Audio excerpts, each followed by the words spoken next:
The sky had been burning for 3 days. Ambassador Turin pressed his old bones against the cold wall of the underground shelter. Above him, through cracks in the concrete, orange light flickered and danced. Another explosion shook the ground. Dust fell from the ceiling like snow. He was 240 years old. He had seen empires rise. He had watched civilizations reach for the stars. And now, in his final hours, he watched everything fall apart. The Kreth had come 18 months ago. Nobody knew where they came from. One day, the galaxy was at peace. The next day, entire worlds went silent. The insectoid conquerors moved through space like a plague of locusts. They did not negotiate. They did not take prisoners for long. They consumed. Turin looked around the shelter. 47 Andalans huddled in the darkness. Children clung to their mothers. Old ones like himself sat quietly, accepting what was coming. The young ones still had fear in their eyes. Turin envied them. He was too tired to be afraid anymore. His assistant, a young female named Pella, crawled over to him. Her blue skin was covered in dust. Her large eyes reflected the fires above. "Ambassador," she whispered, "the last defense satellite is gone. They have complete control of our orbit now." Turin nodded slowly. "How long? Hours? Maybe less." He closed his eyes. Rethsava, his beautiful homeworld, would be stripped bare by morning.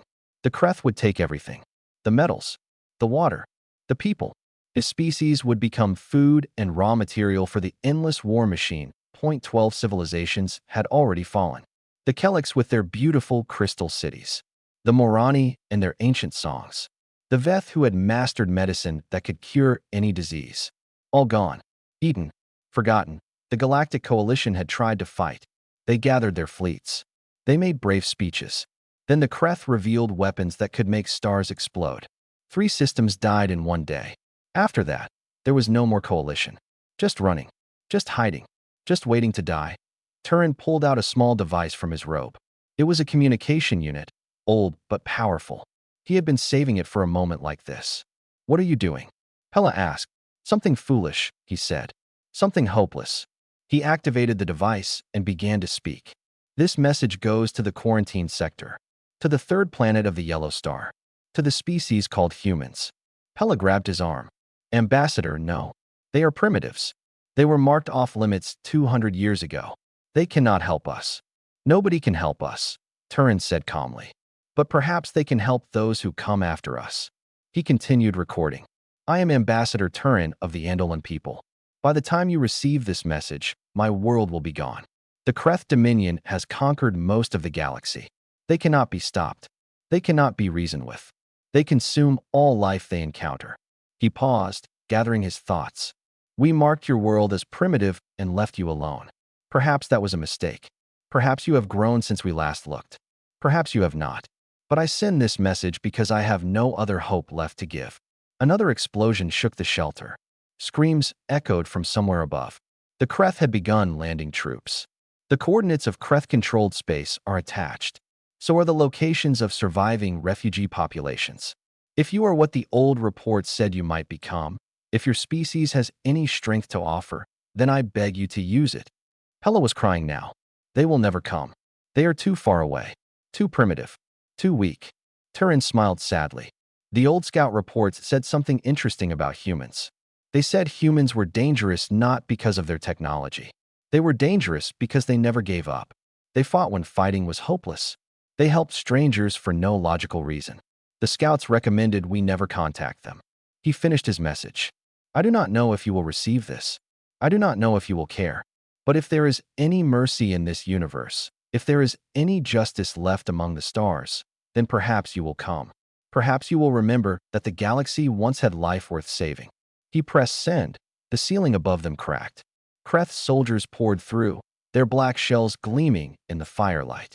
Turin stood on shaking legs, putting himself between the monsters and the children. "Ambassador," Pella whispered. "I am scared." "I know," he said. "I am too." The Kreth moved forward. Turin did not close his eyes. He wanted to see the end with dignity, in his final moment. He thought about his message flying through space. 40,000 light years of emptiness. A tiny signal carrying the last hope of a dying galaxy that it would probably never arrive. And even if it did, who would answer?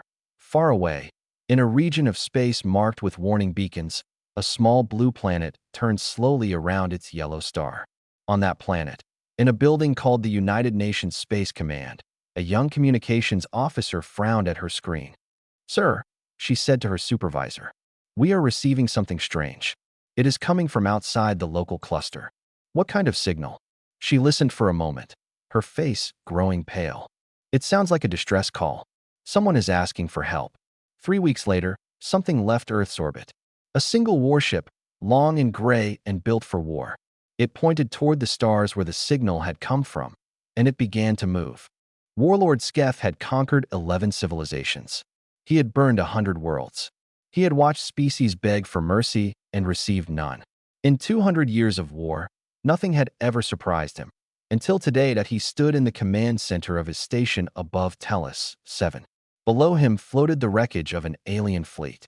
The former owners of this system had tried to resist. They had died screaming. Their ships now drifted as broken metal and frozen bodies that a junior officer approached with a data tablet. "Supreme Warlord, we have detected an anomaly." "Speak." "A ship has entered our territory. It came from the quarantine sector." Sketh's mandibles clicked with interest. The quarantine sector was a dead zone. Primitive species. Worthless worlds. Nothing of value. "What kind of ship?" "Unknown design. 400 meters in length. It is not responding to our communication attempts." "A refugee vessel, most likely. Survivors running from somewhere we already conquered." Sketh dismissed the concern with a wave of his claw. "Send a patrol to destroy it." "How many ships, Warlord?" Sketh considered. The unknown vessel was small. Pathetic, really. But he had not survived 2 centuries by taking chances. 200. Make an example of them. The patrol fleet launched within the hour. 200 Kreth warships, each one bristling with weapons that had shattered civilizations. They moved through space like a swarm of insects, dark and hungry. The unknown ship did not change course. It did not speed up or slow down. It simply continued forward, as if the approaching armada did not exist. Fleet Commander Redis watched the strange vessel on his screen. It was ugly by Kreth standards, gray and angular, with no decorations or markings except for a symbol he did not recognize. Letters in an unknown language spelled out a word: resolute. "Alien vessel," read his broadcast. "You have entered Kreth space. Surrender immediately or be destroyed." No response. "This is your final warning. Power down your engines and prepare to be boarded." Still nothing. The ship just kept coming. Redis felt a flicker of annoyance. Did these primitives not understand death when it approached them? He opened a channel to his fleet. "All ships, weapons free. Destroy the target." 200 ships fired at once. Energy beams crossed the void. Missiles streaked toward the lone vessel. Enough firepower to crack a small moon. The gray ship did something impossible. It moved. Not like other ships moved, slow and predictable. It danced. Beams missed by meters. Missiles lost their locks and spun away confused. The vessel twisted through the storm of fire like it knew where every shot would be before it arrived. Then it fired back. Redis had never seen weapons like these. The first shot was not light or energy. It was gravity itself, compressed into a beam that crushed his lead destroyer like paper. The second shot was a projectile that somehow passed through shields as if they did not exist. It punched through 3 ships in a row before exploding inside the 4th. "Return fire." Redis screamed. "Concentrate all weapons." His fleet tried. They were the finest warriors of the Kreth Dominion.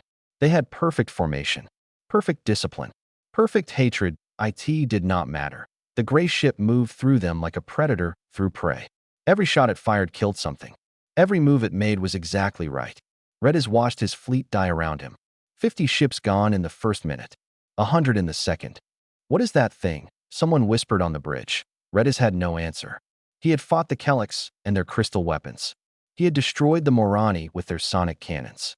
He had faced every technology the galaxy could offer. Nothing had ever done this. The gray ship came for his command vessel last. It stopped 1,000 meters away, undamaged, patient. A communication signal appeared on his screen. Redis accepted it with shaking claws. A face appeared. Soft skin, small eyes. No shell, no mandibles, no armor. Just flesh. The creature spoke in a voice that was calm and clear. This is Captain Diana Webb of the INS Resolute, representing the United Earth Government. You are holding prisoners from the Andolan people and others. Release them immediately. Withdraw your forces from all conquered territories. This is not a negotiation. Redis stared at the soft creature. You are alone. One ship. We have 50,000 more. Then send them, the human said. I have time. Redis thought about attacking. His ship still had weapons.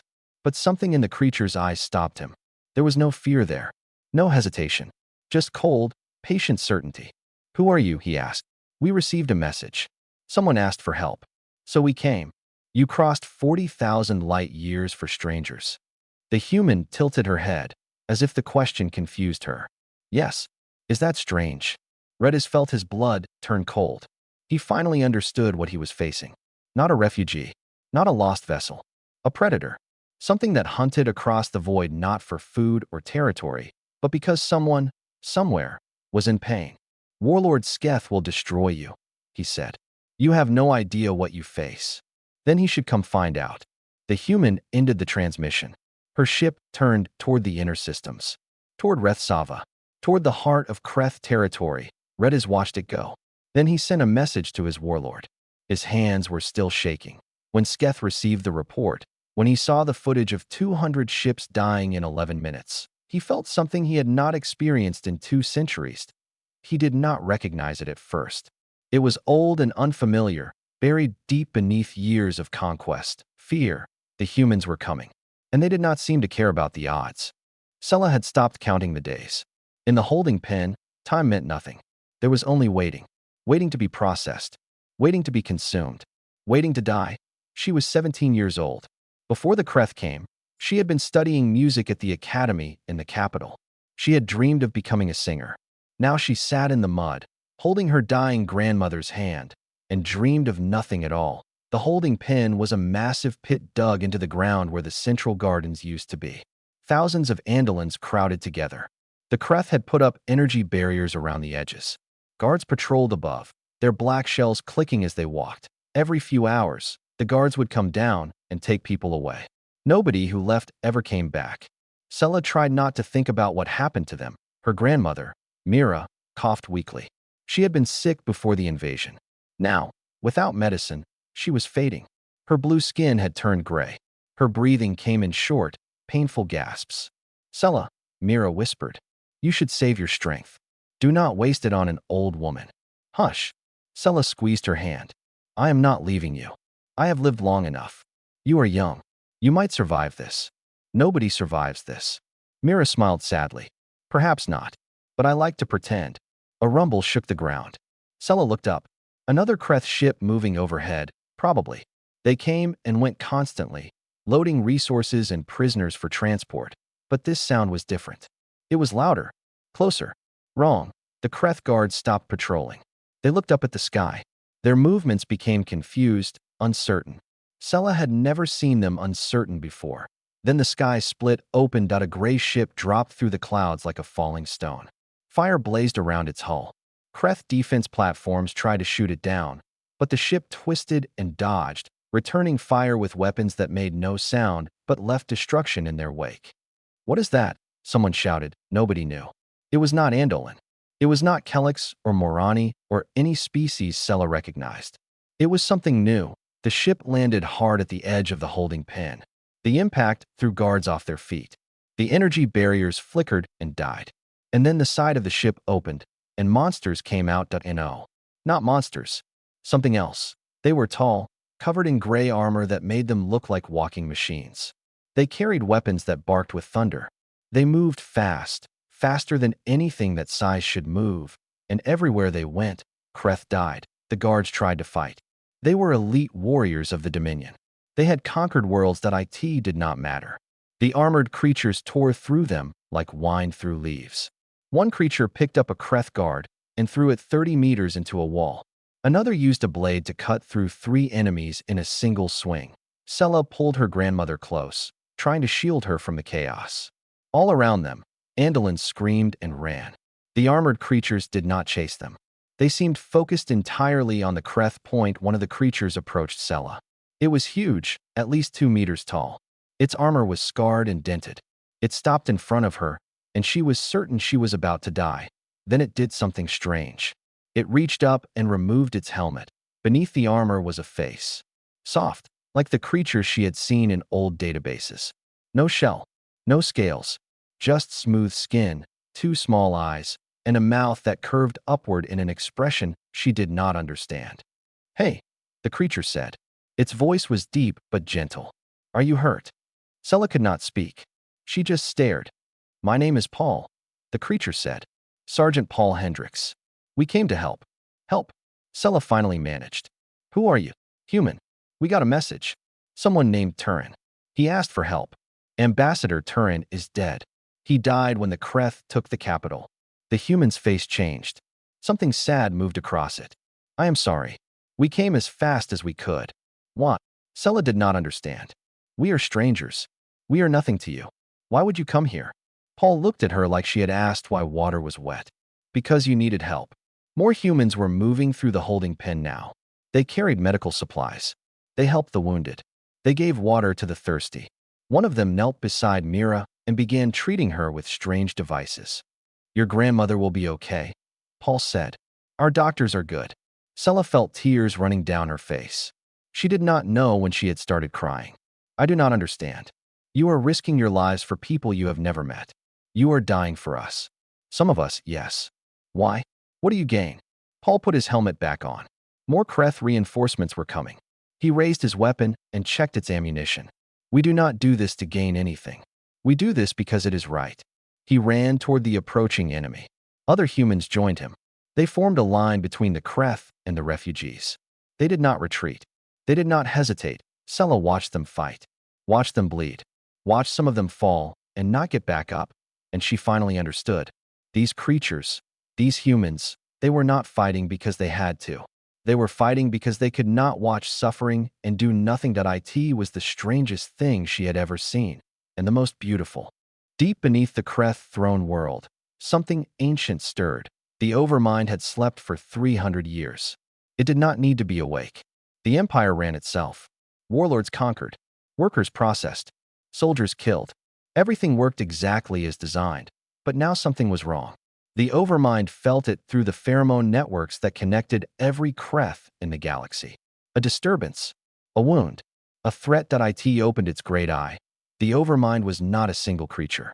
It was a mass of biological tissue the size of a small city, pulsing with the collected consciousness of 1 billion Kreth. Every warrior, every worker, every breeder was connected to it. When the Overmind thought, they all thought. When it hated, they all hated. Now, it was curious. "Show me," it commanded. Information flooded in. Reports from 100 worlds. Images of destruction. A gray ship tearing through fleets. Armored creatures liberating prisoners. And everywhere, the same word appearing on captured communications. Human. The Overmind processed the data. A primitive species. Quarantine sector. Minimal technology 200 years ago. Marked as dangerous but undeveloped. Something had changed. "Bring me the old files," the Overmind ordered. "Everything we have on this species." The archives were deep and dusty.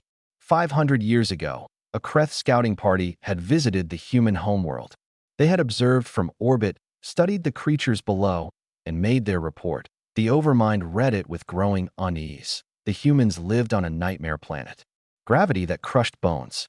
Atmosphere that burned lungs. Water that covered 70% of the surface in massive, deadly oceans. Storms that could flatten cities. Predators that killed for pleasure, and the humans had not just survived. They had thrived. Their bodies were terrifying. Redundant organs. Blood that clotted to prevent death. Bones that healed stronger after breaking. Immune systems that adapted to any disease. They could survive injuries that would kill any Kreth instantly. They could keep fighting with holes in their bodies. But the physical traits were not what worried the scouts. It was the mental ones. Humans had something the report called spite. They would pursue enemies who harmed them even when victory was impossible. They would sacrifice themselves to hurt those who had hurt them. They held grudges across generations. They never forgot. They never forgave. They also had something called loyalty. They would die for strangers. They would cross impossible distances to help people they had never met. They formed bonds with other species, even with animals, and would protect those bonds with violence. The scout report ended with a single recommendation written in urgent letters. Do not engage. Do not contact. Do not provoke. Leave this species alone. The Overmind considered this point. One ship had destroyed 200 Kreth vessels. That ship had liberated a world. More humans were coming. The pheromone network was buzzing with fear from the outer territories. Perhaps caution was wise. Then the Overmind felt something else. Pride. Rage. The certainty that it was the master of the galaxy. No primitive creature from a quarantined sector would threaten its empire. Mobilize all fleets, the Overmind commanded. Every ship, every soldier. We move on the human homeworld. Across the galaxy, 50,000 Kreth vessels began to move. Among them were 12 world killers, massive constructs capable of destroying planets. The entire military might of the Dominion gathered into a single fist. Warlord Sketh received his orders and felt joy. Finally, he would have revenge for his lost patrol. He would watch the human world burn. He would make examples of every creature on that pathetic planet. Set course for the quarantined sector, he commanded. Maximum speed. His officers hesitated. One brave soul spoke up. Supreme Warlord, the scout reports recommend against engaging the humans. They suggest. I do not care what dead scouts suggest. Sketh's eyes blazed. We are the Kreth. We have conquered the galaxy. We will not cower from animals. The Armada entered hyperspace. 50,000 ships moving as one. A wave of death heading toward Earth. But the Overmind had made a mistake. It had counted the gray ship and assumed it was alone. A single vessel from a backward world. Brave but foolish that IT did not know that 3 more human warships had already arrived in the galaxy. The INS Defiance. The INS Vengeance. The INS Hope. Each one carried the same impossible weapons. Each one carried the same stubborn, violent, caring creatures, and more were coming. Somewhere in the void between stars, a communication passed between human commanders. The Kreth are mobilizing, heading for Earth. Let them try. Fourth Fleet is waiting. What about the Liberation Front? We continue. Every world we free is a world that can fight with us. By the time the Kreth reach Earth, they will have nothing to come home to. On the bridge of the INS Resolute, Captain Diana Webb looked at the star map. So many worlds still in chains. So many people waiting for help. Plot course for the Kellex system, she ordered. There are survivors there. We are going to get them out. Her crew did not hesitate. They had crossed 40,000 light years to answer a dead man's message. They had fought against impossible odds. They had watched friends die. And they were just getting started. The war for the galaxy had begun. The humans had chosen their side. They had chosen everyone. 6 months changed everything. Sella stood on the bridge of an Andolan medical frigate, watching a battle unfold through the viewport. Human ships danced through Kreth formations like flames through dry wood.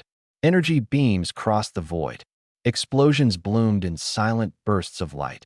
She was not the same person who had huddled in a holding pen, waiting to die. That girl was gone.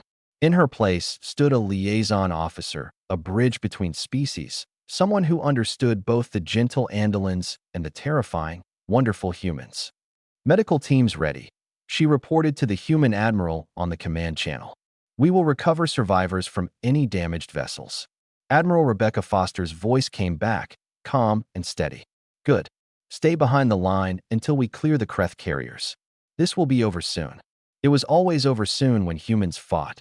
Sella had learned so much about them in 6 months. She had learned that they sang songs while they worked, strange melodies about love and loss and home. She had learned that they cried when friends died, even though they pretended not to. She had learned that they laughed at death, making jokes in the worst moments, as if fear was just another enemy to defeat. They were insane. All of them. Completely, beautifully insane. The Liberation Front had freed 47 worlds. Humans led the charge, but they were not alone anymore. Andolan doctors saved countless lives. Kellex engineers repaired damaged ships. Morani survivors, rescued from processing centers, joined the fight with fury in their hearts. The galaxy was waking up that a massive explosion lit the void. A Kreth carrier broke apart, spilling bodies and wreckage. Human fighters swarmed over the remains, hunting survivors. Carrier down, someone reported. That is the last one. System is clear. Sella felt the tension on the bridge release. Another world saved. Another step forward, but the cost was high. She had seen the casualty reports. Humans died in every battle. They died protecting strangers. They died buying time for evacuations. They died because they refused to retreat when any sensible species would run. Sergeant Paul Hendricks was still alive. She had checked. His hair had turned gray in 6 months. New scars crossed his face. But he kept fighting, kept leading, kept being the first one through every door. She had asked him once why humans did this. Why they threw themselves into danger for people they barely knew. He had looked at her with tired eyes and said, "Because if we do not, who will?" She still did not fully understand. But she was starting to dot. A priority message came through. Admiral Foster's voice was tight. "All ships, this is Fleet Command. We have received word from the Twin Sun system. The Kreth have deployed 3 world killers. Captain Webb is engaging with 12 ships to cover a civilian evacuation. 12 ships against world killers." Sella's blood ran cold. World killers were massive constructs that could shatter planets. They had destroyed entire civilizations. "Can we send reinforcements?" someone asked. "We are too far away. By the time we arrive, it will be over." The bridge fell silent. Everyone knew what 12 ships against world killers meant. Everyone knew there was no way to win that fight. Hours passed. The fleet waited. Nobody spoke. Then the report came through. The humans had won. 12 ships against 3 world killers and a supporting fleet of 200 vessels. The humans had won. But the cost was terrible. 9 ships destroyed. Thousands dead. And Captain Diana Webb, the woman who had crossed the galaxy to answer a dying ambassador's message, was gone. Her ship, the Resolute, had rammed into the final world killer at full speed after taking critical damage. She had aimed for the reactor. The explosion had taken both vessels. Her last transmission was recorded and shared across every Allied channel. "Get those people out. I will hold the door." Sella listened to those words and felt tears running down her face.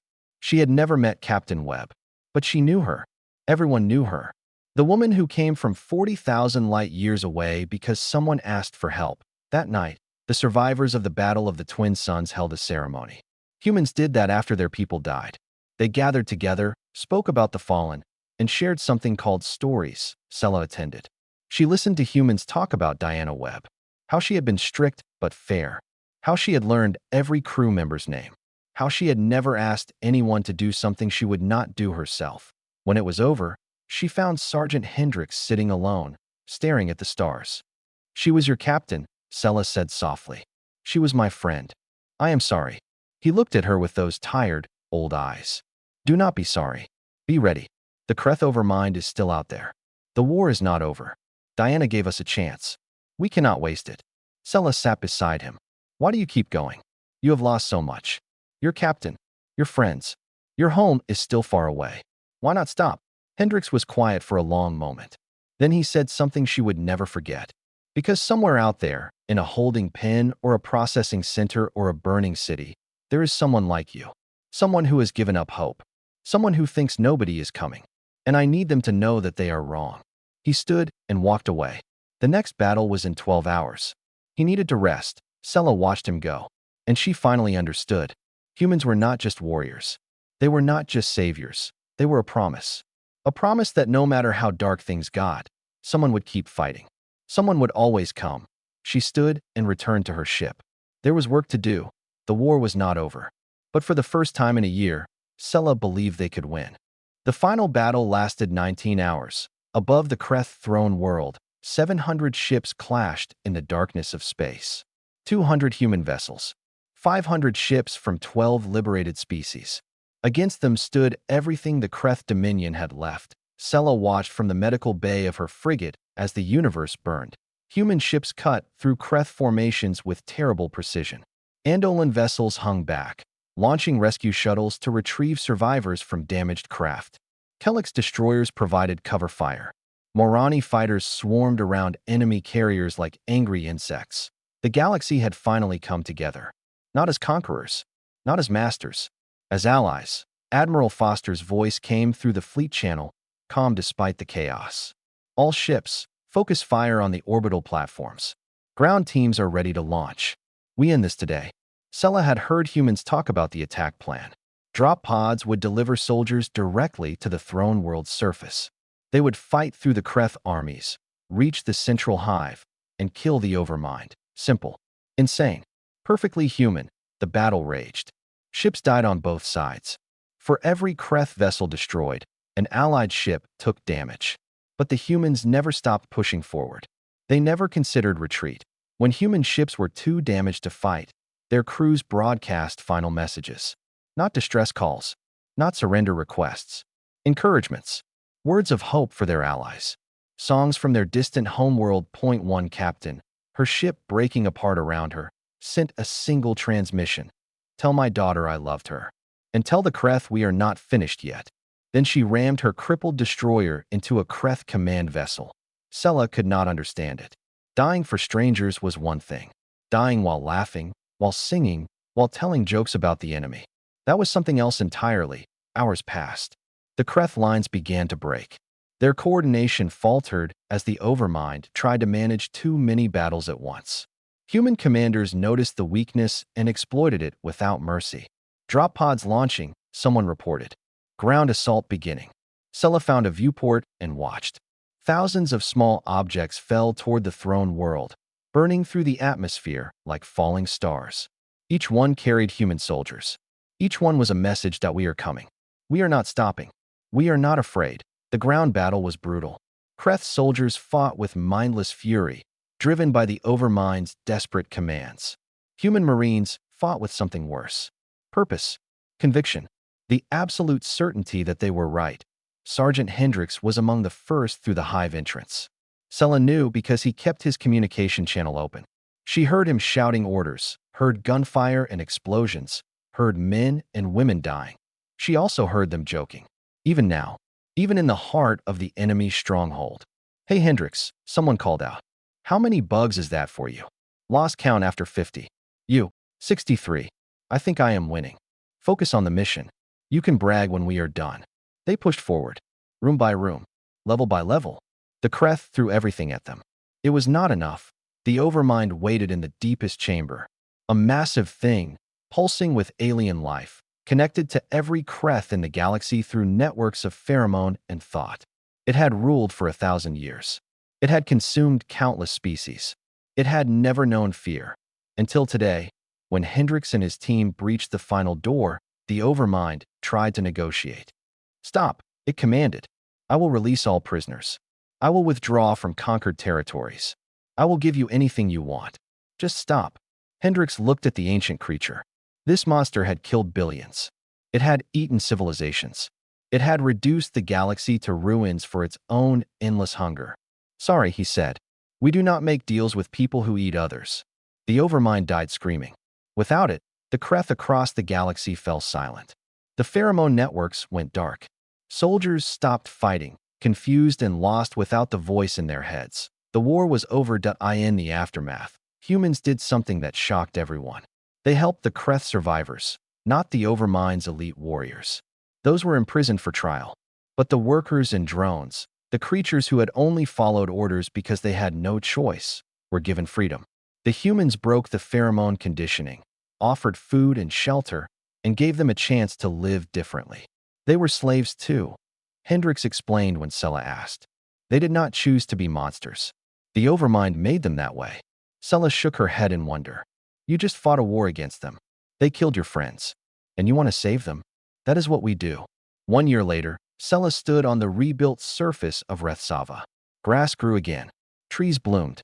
Children played in streets that had once been filled with blood and fire. A statue stood in the main square. Ambassador Turin, carved in stone, reaching toward the stars.